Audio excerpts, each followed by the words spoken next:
పేరు పేరున ధన్యవాదాలు. నా పేరు దుర్గం రెడ్డిబాబు, ఆంధ్రప్రదేశ్ బీసీ సంక్షేమ సంఘ రాష్ట్ర అధ్యక్షుడు. గత 10 సంవత్సరాలు దాదాపు 8 సంవత్సరాలు పనిచేస్తున్నాను. అలాగే బీసీ సమన్వయ కమిటీలో కూడా కలిసి పనిచేస్తున్నాను. ఇప్పుడు ముఖ్యంగా ఈ కుల గణన అనేది అయిపోయింది, మనం విజయం సాధించేశాం. ఇక నెక్స్ట్ ఏం చేద్దాం లేదా ఇంతతో ఆపుదామా అంటున్నారు. బీసీలు ఉన్నంత వరకు బీసీ సంఘాలు కానీ, బీసీ సమన్వయ కమిటీ కానీ, బీసీ జాతిలో పుట్టినటువంటి ప్రతి ఒక్కరూ పోరాటం చేయాల్సిందే. చేయకపోతే ఇంతటితో ఆపుతామన్నటువంటి మాట బీసీ ఎదుగుదల ఆగిపోతుంది, బీసీ చైతన్యం ఆగిపోతుంది, బీసీ అభివృద్ధి ఆగిపోతుంది. రేపు మన బీసీ యువతకు కానీ, విద్యార్థులకు కానీ భవిష్యత్తు లేకుండా పోతుంది.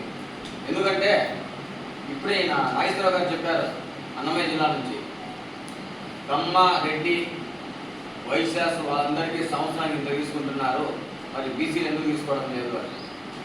మరి దీన్ని ప్రశ్నించేది ఎవరు? ఇంట్లో కూర్చోవడమో, లేదంటే కదా మొబైల్ చూస్తూ ఇంట్లో కూర్చోవడమో, లేదా ఇంకో పని నుంచి వెళ్ళడమో, లేదా కూలి పనికి వెళ్ళడమో, లేదా ఒకరి కాడికి ఉద్యోగానికి వెళ్ళడమో ఉంటాం. మరి దీన్ని ప్రశ్నించేది ఎవరు?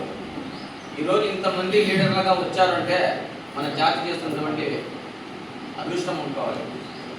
ఎందుకంటే ఇప్పుడు స్వార్థంతో ఉన్నటువంటి ఈ కాలం, నాకేంటి అని, అలాంటిది అవన్నీ ఆలోచించి మన సమయాన్ని, మన ఆర్థికంగా మన డబ్బుని మన జాతి కోసం వెచ్చించి పనిచేసే వీళ్ళందరినీ నిలుపుదల చేస్తామనడం బాగుండదేమో అని నా అభిప్రాయం. కాబట్టి అందరూ ఒకరికొకరు సహకరించుకొని ఈ బీసీ సమన్వయ కమిటీ కానీ, ఇంకొకటి కానీ, ఇంకొక రూపం దాల్చినా కానీ దీన్ని కొనసాగిస్తే బాగుంటుందనేది నా వ్యక్తిగత అభిప్రాయం. దయచేసి దీన్ని ఎవరు కూడా తక్కువ అనుకోవద్దు, కొనసాగించాలని నేను కూడా కోరుకుంటున్నాను. ఈ అవకాశం ఇచ్చినటువంటి ప్రతి ఒక్కరికి పేరు ధన్యవాదాలు తెలియజేస్తూ తొలగిస్తున్నాను.